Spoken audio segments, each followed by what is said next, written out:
સુરતમાં ભારે વરસાદની આગાહીને પગલે તંત્ર એલર્ટ મોડ પર છે, ત્યારે આરોગ્ય મંત્રી પ્રફુલ પાનસેરિયાએ ડિઝાસ્ટર મેનેજમેન્ટની કામગીરીનું નિરીક્ષણ કરી અધિકારીઓને કોઈપણ આપાતકાલીન પરિસ્થિતિનો સામનો કરવા સંપૂર્ણ સજ્જ રહેવા સૂચના આપી હતી. ભારે વરસાદની આગાહીને ધ્યાનમાં રાખીને રાજ્ય સરકાર અને સ્થાનિક તંત્ર સંપૂર્ણ એલર્ટ મોડ પર છે, ત્યારે આરોગ્ય મંત્રી પ્રફુલ પાનસેરિયાએ ડિઝાસ્ટર મેનેજમેન્ટ સેન્ટરની મુલાકાત લઈ કામગીરીની સમીક્ષા કરી હતી. આ દરમિયાન સુરત જિલ્લા કલેક્ટર, નાયબ કલેક્ટર અને ડિઝાસ્ટર મામલતદાર સહિતના ઉચ્ચ અધિકારીઓ હાજર રહ્યા હતા. મંત્રી પાનસેરિયાએ સંવેદનશીલ અને અસરગ્રસ્ત વિસ્તારોની માહિતી મેળવી તેમજ કોઈપણ આપાતકાલીન સ્થિતિમાં નાગરિકોની સુરક્ષા સર્વોચ્ચ પ્રાથમિકતા રહે તે માટે તમામ વિભાગોને સંપૂર્ણ સજ્જ રહેવા અને ઝડપી પ્રતિસાદ આપવા સૂચના આપી હતી. વરસાદનું રેડ એલર્ટ જે જિલ્લાઓમાં આપવામાં આવ્યું છે, એમાં સુરત ખાસ કરીને આજુબાજુના એરિયાની અંદર પણ રેડ એલર્ટ હોવાથી અત્યારે કંટ્રોલ રૂમ ઉપર કલેક્ટરની ટીમ અને અમે બધા જ સાથે મળીને એનું બેસ્ટ પ્લાનિંગ, ડિઝાસ્ટર મેનેજમેન્ટના જે રૂલ્સ છે એ પ્રમાણે બચાવ કામગીરીથી લઈને વગેરે તૈયારી પૂર્ણ કરવામાં આવી છે. પરંતુ હું તમામ પરિવારજનોને વિનંતી કરું છું કે આજથી અત્યારથી 24 કલાક સુધી કોઈએ સેફ જગ્યાથી બહાર જવું નહીં.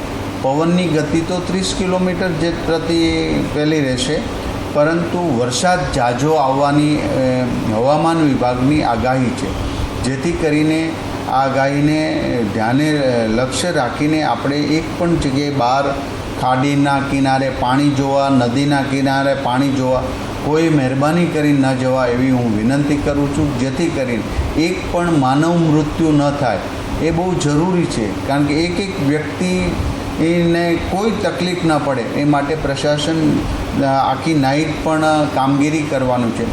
આર્મીની એક ટીમ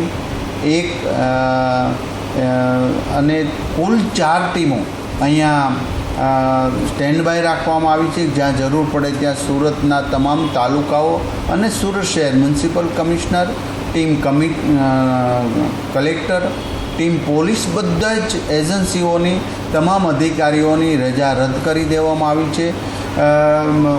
આગાહીના હિસાબે કલેક્ટરશ્રીએ હમણાં પણ એક તમામ ફેડરેશનના પ્રમુખો અને ઇન્ડસ્ટ્રીના પ્રમુખોને સૂચના આપી છે કે તમામ ફેક્ટરી, ડાયમંડ અને ટેક્સટાઇલ બધામાં આજનો દિવસની રજા રાખે, જેથી કરીને બપોર પછી પણ જો વધુ વરસાદ આવ્યો તો ઘરે જવામાં વગેરે પાણી પસાર થવામાં, ખાડી પસાર થવામાં ક્યાંય કોઈ માનવ મૃત્યુ ન થાય એ હેતુસર પહેલાંથી કોઈ ગભરાવાની જરૂર નથી, પરંતુ સેફટી જરૂર છે. ગયા વખતે જ્યાં પાણી આવ્યું હતું ત્યાંથી સ્થળાંતર કરવાની પ્રશાસન પૂર્ણ રીતે તૈયારી કરી દીધી છે. વેલેન્જાથી લઈને અમુક વિસ્તારોમાં સ્થળાંતર થઈ ચૂક્યું છે.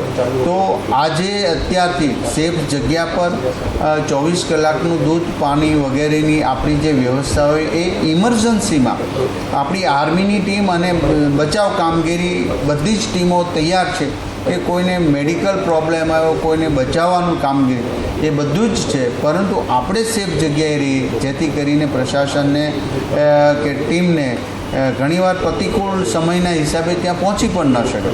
તો બસ એ જ વિનંતી, ફાર્મ હાઉસ, ખેતરમાં મજૂર કરતા, ફેક્ટરીઓની અંદર મજૂર કરતા તમામ પરિવારજનો સેફ જગ્યાએ જાય, જેથી કરીને એક આપણી સેફટી રહે.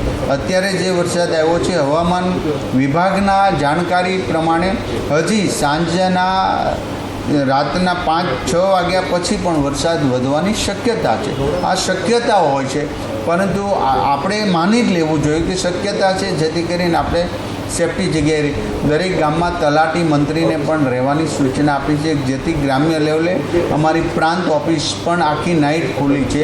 અમારા તમામ ધારાસભ્યો, ચૂંટાયેલા સભ્યો, કોર્પોરેટરો, તાલુકા પંચાયત, જિલ્લા પંચાયતના સદસ્યો આખી નાઇટ અને ડે આ બાબતમાં જાગૃતતા લાવવા માટે અને બચાવ કામગીરીમાં પોતાના ઘરે અને ઓફિસમાં તેઓ મોનિટરિંગ કરી રહ્યા છે. હું ફરી વખત વિનંતી કરું છું, તમામ લોકો પોતાના ઘરે રહે, પાણી જોવા વગેરે ભીડ ન કરે. કોઈ કંઈક દુર્ઘટના હોય તો પણ ત્યાં જવાની જરૂર નથી. તમે સેફ રહો, બસ. આ એક પણ વ્યક્તિને કોઈ પણ જાતની તકલીફ ન હોય એની પ્રશાસન ખૂબ ચિંતા કરી રહ્યો. અને આજે અમે કંટ્રોલ રૂમમાં આખી નાઇટ કલેક્ટરશ્રી અને એની ટીમ, કમિશનરશ્રી અને એની ટીમ, તમામ ઝોન ઓફિસો આખી નાઇટ ખુલ્લી રાખવાની છે. પ્રાંત ઓફિસ પણ આખી નાઇટ ખુલ્લા છે. ફાયર બ્રિગેડ અને તમામ ટીમો સ્ટેન્ડ બાય રાખવામાં આવી છે. અને વડોદરાથી આર્મીની ટીમ જે નીકળી છે એ પણ સેફ જગ્યાએ લોકોને ખસેડવા અને ઇમરજન્સીમાં એવો પણ મદદ માટે અહીંયા આવી રહ્યા છે.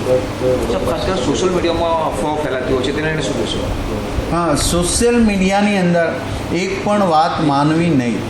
માત્ર મીડિયા ચેનલો દ્વારા કલેક્ટર ઓફિસથી દર કલાકે જે માહિતી આપે છે કલેક્ટરશ્રી, એ માહિતીને જ માન્ય રાખવી. કોઈ પણ સોશિયલ મીડિયામાં આવું કોઈ પણ વાત માનવી નહીં. મીડિયા દ્વારા કલેક્ટરશ્રીએ આપેલી માહિતી જ માન્ય રાખવી, જેથી કરીને અફવાઓ ઉડાડનાર બદમાશો, વિકૃતિ માનસિકના લોકો જે ઘણીવાર આવું કરતા હોય પણ આવું કરશે તો એને બક્ષવામાં નહીં આવે.